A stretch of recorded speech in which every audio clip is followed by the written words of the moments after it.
حضرت حارث اشعری رضی اللہ تعالی عنہ فرماتے ہیں، یہ مسند احمد ابن حنبل میں بھی ہے، ترمذی میں بھی ہے، قال قال رسول اللہ صلی اللہ علیہ وسلم انی آمرکم بخمس اللہ امرنی بہن۔ یہ ایک روایت میں اضافی الفاظ ہیں، اللہ امرنی بہن، دوسری میں نہیں ہے۔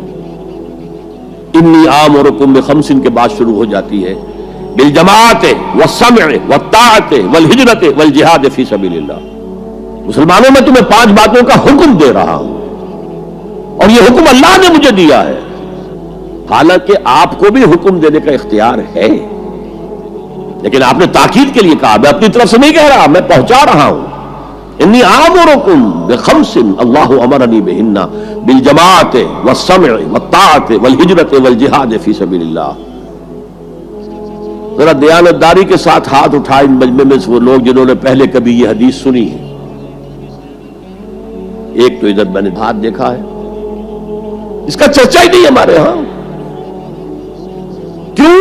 یہ اس لیول سے متعلق ہے جس لیول پہ ہم سوچتے ہی نہیں۔ اقامت دین کی جدوجہد، نظام کو بدلنے کی جدوجہد، یہ ہمارے ذہن سے خارج، ہمارے تصور دین سے خارج۔ دیکھیے وہ جو ہے بنی الاسلام علی خمس، اس میں امر نہیں ہے، یہ خبر ہے صرف۔ اسلام کی بنیاد 5 چیزوں پر قائم ہے، شہادت اللہ الہ الا اللہ وان محمد رسول اللہ، واقام الصلاۃ وایتاء الزکوٰۃ وصوم رمضان وحج البیت من استطاع الیہ سبیلا۔ یہ حدیث کس کو نہیں معلوم؟ وطن یاد نہ ہو یہ بات دوسری ہے، کس کو نہیں معلوم 5 ارکان اسلام حضور نے بتائے ہیں؟ حالانکہ وہاں یہ ہے میں تمہیں حکم دے رہا ہوں، اور چرچا ہی نہیں ہے ہمارے یہاں۔ جس گاؤں جانا نہیں اس کا راستہ کیا پوچھنا، جو کام ہم نے کرنا ہی نہیں، اس کے جو لوازم ہیں ان کے تذکرے کی کیا ضرورت ہے؟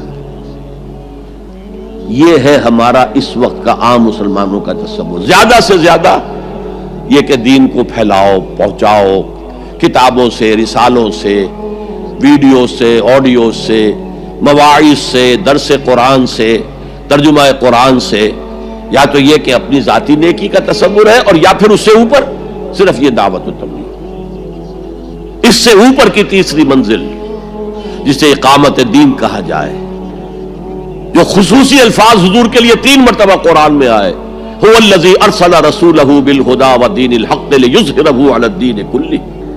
کسی اور نبی کے لیے 1 دفعہ بھی نہیں آئے، حضور کے لیے 3 دفعہ آئے، سورہ توبہ، سورہ فتح، سورہ صف۔ یہ چونکہ چیز ہمارے ذہنوں سے نکل گئی ہے، لہذا اس کے جو متعلقات ہیں اس کی طرف بھی توجہ نہیں ہے۔ سیدھی سی بات ہے، منطقی بات ہے، جس گاؤں جانا نہیں اس کا راستہ کا کو پوچھنا۔ یہ 5 چیزیں ہیں لازم، جماعت کی شکل میں رہو۔ یہ بھی فرمایا علیکم بالجماع، یہ حضور کی حدیث ہے، علیکم بالجماع، لازم جماعت کی شکل میں رہو۔ اور حضرت عمر کا قول ہے، اور آپ کو معلوم ہے کہ صحابی کا قول بھی حدیث کہلاتا ہے۔ حضرت عمر فرماتے لا اسلام الا بالجماع ولا جماع الا بالامارہ ولا امارہ الا بالاطاعہ۔ کوئی اسلام بغیر جماعت کے نہیں، کوئی جماعت بغیر عمارت کے نہیں، اور کوئی عمارت بے فائدہ ہے اگر اس کی اطاعت نہ ہو۔ تو پہلا حکم بالجماع والسمع، اور سنو، سننے کے لیے وابستہ رہنا ہوگا، وابستہ رہ شجر سے امید بہار رکھ۔ اب یہ نہیں ہو سکتا تھا کہ حضور پر کوئی بات آئی ہے تو آپ خود ہر ایک کے گھر جا جا کے اس کو پہنچائیں۔ آپ وابستہ رہیں اس نظم جماعت کے ساتھ، جیسے کہ درخت کا پتا جو ہے اس تک بھی جڑ سے لے کر جو غذا آ رہی ہے درخت کے پتے تک پہنچ رہی ہے۔ تو پیوستہ رہ شجر سے امید بہار رکھ، اس پیوستگی کے ساتھ، تاکہ وہ سارے احکام آپ تک خود بخود پہنچے۔ والطاعہ، اور اطاعت۔ 3 چیزیں ہو گئی، بالجماعت والسمع والطاعت والہجرت والجہاد فی سبیل اللہ۔ اور میں اس کی حقیقت پہلے بیان کر چکا ہوں۔ ہجرت، اس کی بنیاد کیا ہے؟ حضور سے پوچھا گیا ای الہجرت افضل یا رسول اللہ، اے اللہ کے رسول سب سے اعلیٰ اور سب سے افضل ہجرت کون سی ہے؟ فرمایا ان تہجر ما کرہ ربک، ہر اس چیز کو چھوڑ دو جو تمہارے رب کو پسند نہیں ہے۔ آج اپنے گریبان میں جھانکیے، جو چیز زندگی میں غلط ہے شریعت کی روح سے، طے کیجئے کہ اب نہیں ہوگی، اب ختم کر دوں گا، ہجرت شروع ہو گئی آپ کی۔ ان تہجر ما کرہ ربک، ہر اس چیز کو ترک کر دو، چھوڑ دو جو تمہارے رب کو پسند نہیں۔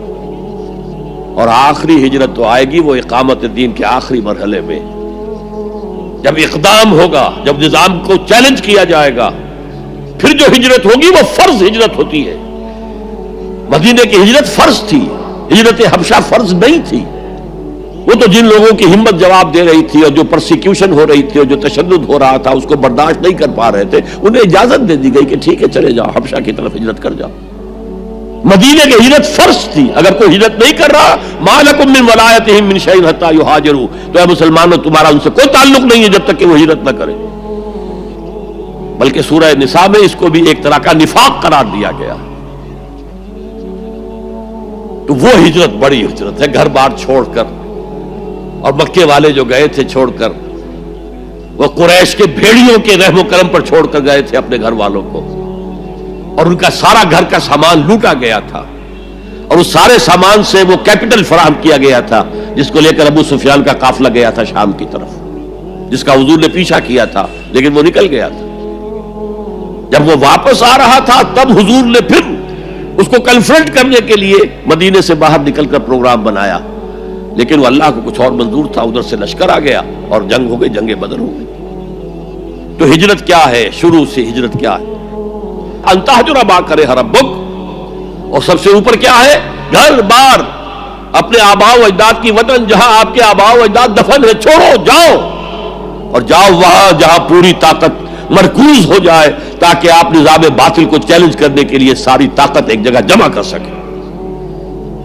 اور جہاد پوچھا گیا ای الجہاد افضل یا رسول اللہ، سب سے افضل جہاد کون سا ہے اللہ کے رسول؟ فرمایا ان تجاہد نفسک فی طاعت اللہ، کہ اپنے نفس کے خلاف جہاد کرو، اسے اللہ کا مطیع بناؤ۔ وہ سرکش ہے، وما ابرئ نفسی ان النفس لامارۃ بالسوء، یہ نفس جو ہے امارۃ بالسوء، برائی کا حکم دینے والا ہے، اس کے خلاف کشاکش کرو اور اس کو دباؤ، اسے اللہ کے سامنے جھکاؤ، یہ جہاد افضل ہے۔ اور بلند ترین جہاد قتال فی سبیل اللہ، ان اللہ یحب الذین یقاتلون فی سبیلہ صفا کانہم بنیان مرصوص۔ یہ ہے وہ حدیث